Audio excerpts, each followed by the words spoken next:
International relations के अंदर एक इस्तेलाह यानी टर्म इस्तेमाल होती है पावर प्रोजेक्शन की। पावर प्रोजेक्शन का मतलब ये होता है कि किसी भी स्टेट के अंदर ये कैपेसिटी कि वो अपने टेरिटरी से बाहर किसी और के टेरिटरी में ट्रूप्स डिप्लॉय करे, और सिर्फ डिप्लॉय नहीं करे, उसको सस्टेन भी करे। तब तक सस्टेन करे जब तक ऑब्जेक्टिव्स हासिल हो जाए। ये पावर प्रोजेक्शन होती है। अब इंडिया के अंदर ये एक खाम ख्याली थी बहुत सारे लोगों को, काफी अरसे से लेके खासतौर पर 2015 से, कि वी आर दी विश्व गुरु। आपने अक्सर ये टर्म सुना होगा विश्व गुरु का, जो कि बीजेपी आरएसएस ने अपने पॉलिटिकल ऑब्जेक्टिव्स को हासिल करने के लिए इन्वेंट किया था कि इंडिया इज अ विश्व गुरु। तो इसके चलते इंडिया में ये एक तासुर था कि इंडिया भी कोई पावर प्रोजेक्शन रखता है और जब चाहे जहां चाहे ट्रूप्स डिप्लॉय भी कर सकता है, उनको सस्टेन भी कर सकता है। लेकिन पिछले दिनों एक ऐसा वाकया हुआ है कि जिसने इंडिया को ये रियलाइज करवाया है कि उनकी पावर प्रोजेक्शन जो है वो लिमिटेड है, असल में लिमिटेड नोयत की है। अच्छा, वो कौन सा वाकया है? ताजिकिस्तान के अंदर इंडिया का इकलौता जो बेस था, यानी ये इंडिया से बाहर इंडिया का पहला बेस था और इकलौता बेस यही था, ये इंडिया ने हासिल किया था और यहां पर वो गुज़िश्ता 20-22 साल से लेकर मौजूद थे ताजिकिस्तान के अंदर। तो ये बेस उनको खाली करवाना पड़ा है। वहां पर इनकी जो प्रेजेंस थी बिल्कुल टोटली जीरो हो गई है और अब वो बोरिया बिस्तरा लपेट के वहां से जा चुके हैं। तो इस इवेंट ने इंडिया को ये रियलाइज करवाया है कि उनके पावर प्रोजेक्शन की असल में लिमिटेशंस हैं। ऑन द अदर हैंड अगर आप देखें, मैं जरा कंपैरिजन करता हूं, पाकिस्तान को देखिए। पाकिस्तान ने भी पावर प्रोजेक्ट किया हुआ है कई मरतबा। जब ईरान और इराक की लड़ाई हो रही थी तो पाकिस्तानी ट्रूप सऊदी अरब के अंदर इराक के बॉर्डर पर डिप्लॉयड थे और कई साल तक डिप्लॉयड रहे, जब तक के खतरा टल नहीं गया। जब तक जंग चलती रही पाकिस्तानी ट्रूप्स डिप्लॉयड रहे, ऑब्जेक्टिव हासिल किया और फिर उन्होंने डिप्लॉयमेंट कम कर दी। इसी तरह से मिडिल ईस्ट में कई मरतबा पाकिस्तान अपनी फौजें भेजता रहा है। तो ये क्या है? पावर प्रोजेक्शन है असल में। तो पाकिस्तान ने जब भी पावर प्रोजेक्ट करने की कोशिश की है तो सक्सेसफुल रहा है, इंडिया अनसक्सेसफुल रहा है। एक ही मरतबा कोशिश की है इन्होंने, ये जो ताजिकिस्तान के अंदर ट्रूप्स डिप्लॉय किए, और ऑब्जेक्टिव इनका यही था कि हम यहाँ पर ही बैठे रहें। कारगिल वॉर के बाद इनको असल में ये ख्याल आया था कि यहाँ अगर हम बैठते हैं तो इट वुड बी गुड, हम पाकिस्तान के ऊपर एडिशनल दबाव बना सकते हैं। लेकिन इनको जो खाली करवाया गया है ताजिकिस्तान वाला बेस, ये इंडिया की मर्जी के बिना खाली करवाया गया है। सूत्रों के अनुसार इंडिया आखिरी वक्त तक कोशिश करता रहा इसको एक्सटेंड करवाने की, लेकिन उनकी प्रेजेंस को एक्सटेंड नहीं किया गया। द प्रिंट इंडिया का बड़ा अखबार है, इन्होंने लिखा है 1-2 रोज पहले, India exit from Ayni airbase reveals new Delhi's power projection limits, a key location lost. बड़ी इंपॉर्टेंट बात की है उन्होंने। हमारे पावर प्रोजेक्शन की कुछ लिमिट्स हैं और इस वाक्य ने हमें ये याद दिलाया है कि हम उतने ताकतवर नहीं है जितना बहुत सारे लोग समझ रहे थे। कहते हैं, by any mayor India's quiet winding up from the any air base in Tajikistan marks the end of an important, if understated, chapter in its post-Cold War foreign policy and Central Asia engagement. आपके इल्म में होगा, अजीत डोवाल हो या India के प्रधानमंत्री साहब हो, रिसेंटली इन्होंने ताबड़तोड़ अटेम्प्ट्स की थी सेंट्रल एशिया के साथ अपनी एंगेजमेंट्स बढ़ाने के हवाले से। लेकिन इंडिया का प्रॉब्लम यह है कि इंडिया की प्रेजेंस नहीं है, नंबर 1। नंबर 2, इंडिया की कनेक्टिविटी नहीं है। ये बेस इस हवाले से एक इंपॉर्टेंट हैसियत रख रहा था क्योंकि इंडिया अपने आप को इस रीजन की एक पावर प्रोजेक्ट कर रहा था, ये बोल करके हमारी तो प्रेजेंस है वहां पर, मिलिट्री प्रेजेंस है। लेकिन ये बेस खाली होने से ही, एनी वाला बेस जो खाली होने से, इंडिया एक आउटसाइडर फोर्स बन गया ऑफिशियली। इस रीजन के अंदर एक आउटसाइडर फोर्स है। The base known locally as the Gissar military aerodrome was India's first and only real overseas military facility, established in the early 2000s as part of a bold attempt to project power into Central Asia. हमेशा से India की कोशिश रही है, नेहरू साहब के जमाने से, चिच्चा नेहरू के जमाने से उनकी ये कोशिश है कि सेंट्रल एशिया में अपनी प्रेजेंस बढ़ाई जाए, और ये बेस जो है इसी ख्वाहिश को जाहिर कर रहा था।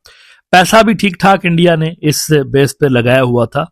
इसी आर्टिकल के अंदर अगर आप नीचे पढ़ें तो पैसों की डिटेल भी बताई गई है कि the Indian air force and the border roads organisation thus spent roughly $70 million rebuilding the airfield just west of Dushanbe. Its 3,200-meter runway could handle most fixed-wing aircraft. New hangars, fuel depots, and maintenance facilities were added. This was not just an infrastructure project, it was a declaration of intent. जाहिर सी बात है, जब आप इतनी long term facilities बना रहे हैं, आप तेल के डिपो बना रहे हैं, वहां पे रनवे बना रहे हैं, फिर आप हैंगर भी बना रहे हैं वहां पर, तो इट क्लियरली मीन्स कि आपका जो प्लान था वो यही था कि इसको परमानेंटली रखना है हमने लंबे अरसे तक। लेकिन ये हो ना सका, और अब सूरत हाल यहां तक पहुंची हुई है कि इंडिया को ऑफिशियली कह दिया गया है कि आप निकले यहां से। अच्छा, अब ये जो एपिसोड हुआ है, वैसे तो इंडिया को 2021 में कहा गया था कि निकले यहां से, लेकिन 2021 से लेकर आप जरा अंदाजा लगाइए 2025 तक इंडिया की जानिब से ये कोशिशें की जा रही थी कि किसी तरह से कुछ एक्सटेंशन मिल जाए। Can you believe this? 4 साल तक ये लगे रहे, एक्सटेंशन मिल जाए और ये जो बेस है हमारे पास रहे। स्ट्रेटेजिक सिग्निफिकेंस इतनी ज्यादा है इसकी, सिर्फ पाकिस्तान के हवाले से नहीं, सेंट्रल एशिया के हवाले से भी प्रेजेंस है ना एक तरह से वहां पे। तो 4 साल इनको लगे हैं ये बेस खाली करने में, रोते रोते गए, जाना नहीं चाह रहे थे लेकिन दिल पे पत्थर रख के गए हैं। लेकिन इस इवेंट ने, ये जो कुछ भी हुआ है, इसने और भी अंडे बच्चे दिए हैं। यानी अंडे बच्चे यूं दिए हैं कि इसकी वजह से इंडिया के जो ताल्लुकात हैं कुछ मुल्कों के साथ खराब भी हुए हैं। अपेरेंटली आपको ये लोग बता नहीं रहे इंडियन मीडिया के अंदर, लेकिन बहुत कुछ हुआ है बिहाइंड द सीन्स जो कि अनएक्सपेक्टेड था इंडिया के लिए। अब वो क्या चीजें हैं? वो चीजें ये हैं कि इनके जो ताल्लुकात हैं रशिया के साथ खराब हुए हैं। रशिया के साथ इंडिया के ताल्लुकात में एक बड़ा डेंट पड़ा है, और ऐसे टाइम पे पड़ा है जब अमेरिका का इनके ऊपर प्रेशर था कि रशिया के साथ ऑयल की जो परचेजिंग है वो डाउनग्रेड कीजिए। इसी रिपोर्ट के अंदर अगर आप देखें, द प्रिंट लिख रहा है कि by 2021 Tajikistan informed New Delhi that the lease would not be renewed. India was instructed to withdraw its personnel and equipment, effectively ending a 2-decade presence. The winding up concluded in October 2025. Reports indicate that Tajikistan declined to renew India's lease after pressure from Russia and China, both of which view New Delhi's continued presence as an unwelcome assertion of what they call a non-regional actor in their shared sphere of influence. अब मुझे इसके बाद कुछ कहने की तो जरूरत नहीं है। वो लोग जो समझ रहे थे कि जी रशिया और इंडिया बिल्कुल ही एक पेज पे होते हैं, रशिया तो इंडिया का ऑल वेदर फ्रेंड है, रशिया और इंडिया मतलब जमीन आसमान एक कर देते रशिया की तारीफ में। ये देखिए सूरत हाल ये है, आपको बर्दाश्त नहीं करते वो, सेंट्रल एशिया में और अफगानिस्तान में भी आपको नहीं देखना चाहते, ना अफगानिस्तान के अंदर ना सेंट्रल एशिया के अंदर, क्योंकि वो समझते हैं आप गैर जरूरी प्लेयर हैं। यहाँ पर आपका ना तो बैकयार्ड है, ना आपका ये नेबरहुड है, कुछ भी नहीं है, पड़ोसी भी नहीं है, तो आपकी प्रेजेंस को वो पसंद नहीं कर रहे रशियंस। इसीलिए नीचे वो कहते हैं कि for Russia India's presence should have been acceptable, perhaps even useful as a hedge against western penetration into Central Asia. But as Moscow dependence on Beijing has deepened following its confrontation with the West and invasion of Ukraine, Russia's bandwidth has shrunk. Moscow today must accept a narrower Eurasian order centered on its alignment with China, whether it likes it or not. लेकिन ऐसा नहीं है, ऐसा नहीं है। Russians जो है ना, उनकी पॉलिसी सेम है, सिमिलर है, जो यूक्रेन जंग से पहले थी वही आज भी है। वो इस रीजन के अंदर आउटसाइडर्स को नहीं देखना चाहते। उनको लगता है कि आउटसाइडर्स जब यहाँ पर आते हैं तो मामलात पेचीदा हो जाते हैं मजीद, और उसमें फिर मसाइल क्रिएट होते हैं। अब इंडिया की तरफ से देखें क्या किया गया है। जब इनकी बात नहीं सुनी गई ना इस बेस के हवाले से, रशियंस ने इनकी बात नहीं सुनी, तो देखें 3-4 चीजें इंपॉर्टेंट हुई हैं जिनकी तरफ लोगों का ध्यान नहीं है, लेकिन मैं आपको वो चीजें दिखाना चाहता हूं। ये देखिए, द इंडियन एक्सप्रेस ने लिखा है, signs of pull back, sharp drop in Russia oil exports to India after US sanctions. पहले ये लेते थे रशिया से हर रोज 1.9 million barrels per day. India पहले इतना परचेज करता था, 1.9 मिलियन बैरल्स पर डे, फिर इसको रिफाइन करके आगे दूसरे मुल्कों को बेचता था, हेल्प करता था रशिया की पैसे बनाने में, खुद भी जो है वो पैसे बनाता था। अब इंडिया ने आपको पता है कितनी डिक्रीज कर दी है ऑयल की परचेजिंग रशिया से। अब इन्होंने डिक्रीज करके 1.95 मिलियन बैरल पर डे से डिक्रीज करके ऑयल की परचेजिंग इन्होंने कर दी है 1.19 million barrel per day only. यही अखबार लिख रहा है कि in the week to October 27 crude oil exports to India from Russia averaged 1.19 million barrels per day, significantly down from 1.9 million barrels per day in the previous 2 weeks as per provisional vessel tracking data from global commodity data and analytics provider Kepler। तो सूरत हाल ये है।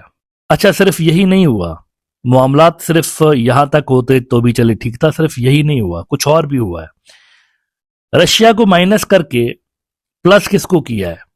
India ने oil के market में plus किसको किया है, यह भी आपके लिए जानना जरूरी है। एक ऐसे मुल्क को उन्होंने प्लस किया है जो कि इनको अभी तक ट्रेड डील नहीं दे रहा और रोजाना तड़ियां लगाता है। अमेरिका ने अभी तक इनको कुछ दिया नहीं है, ट्रेड डील नहीं हुई, बल्कि दुनिया में सबसे ज्यादा जो टैरिफ लगा हुआ है, चाइना से भी ज्यादा अमेरिका की मार्केट्स के अंदर, वो इंडिया के ऊपर लगा हुआ है। सारी दुनिया की commodities are welcome except India. ये सूरत हाल बनी हुई है। लेकिन इसके बावजूद इंडिया ने मक्खन लगाने के लिए, अमेरिका के साथ अपने ताल्लुकात दोबारा से रिपेयर करने के लिए अमेरिकन ऑयल की परचेजिंग बढ़ा दी है और अब इंडिया रोजाना 5,68,568,000 बैरल्स पर डे खरीद रहा होता है ऑयल अमेरिका से। बिजनेस टुडे की तरह ये स्टोरी देखिए, Russia still leads but guess who is flooding India's oil basket after 4 years। इसमें देखिए, India's crude oil imports from the US surged to their highest level in over 4 years this October, as refiners capitalized on favorable price spreads and weaker Chinese demand. According to data from Kepler, the US accounted for 12% of India's total oil imports last month, marking a key shift in sourcing strategy amid tightening US sanctions on Russian energy firms। उसके बाद ये बता भी रहे हैं कि कितना उन्होंने खरीद किया है। India imported 568,000 barrels per day of US crude oil in October, the highest since March 2021, contributing to a total crude intake of 4.81 million barrel per day, up 3% from September, Kepler data showed.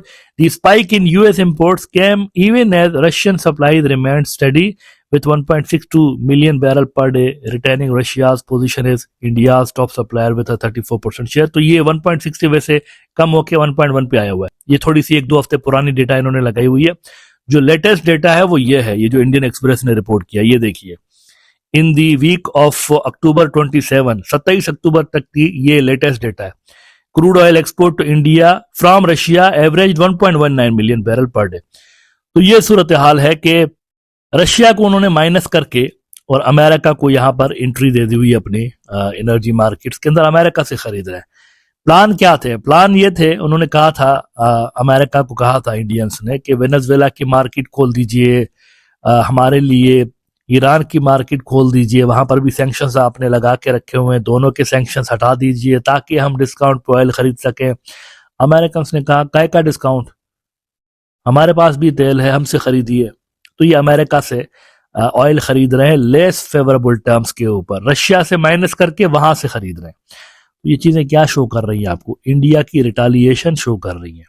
पल में तोला पल में माशा, पहले दोस्ती थी Russia के साथ, अब आंखें दिखा रहे हैं।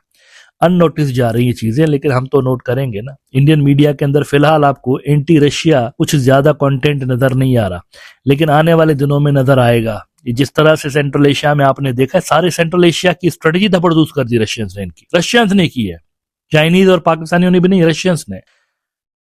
तो आखिर में बचा हुआ ये अफगानिस्तान। लेकिन अगेन बड़ा सवाल यही है कि क्या ये जो बड़ी पावर्स है रशिया, चाइना और पाकिस्तान का भी बैकयार्ड है, क्या ये इंडिया की प्रेजेंस को बर्दाश्त करेंगे? अगर वो ताजिकिस्तान में बर्दाश्त नहीं कर रहे तो अफगानिस्तान में कहां से बर्दाश्त करेंगे? मेरा ख्याल है कि इंडिया वीक पिच पे खेल रहा है। ताजिकिस्तान की तरह देखते ही देखते अफगानिस्तान से भी उनका डब्बा गोल हो सकता है आने वाले दिनों में।